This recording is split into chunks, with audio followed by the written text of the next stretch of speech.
Hello Meta team, I am the creator of AN Sports Desk, where I make original football related content.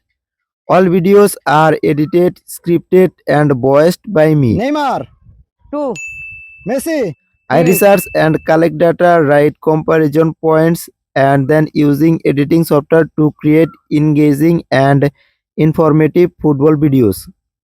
Here is a quick look at how I make my content. three, Ronaldo, I research topic like Messi versus Ronaldo or Neymar versus Mbappe. I write my own script and voiceover.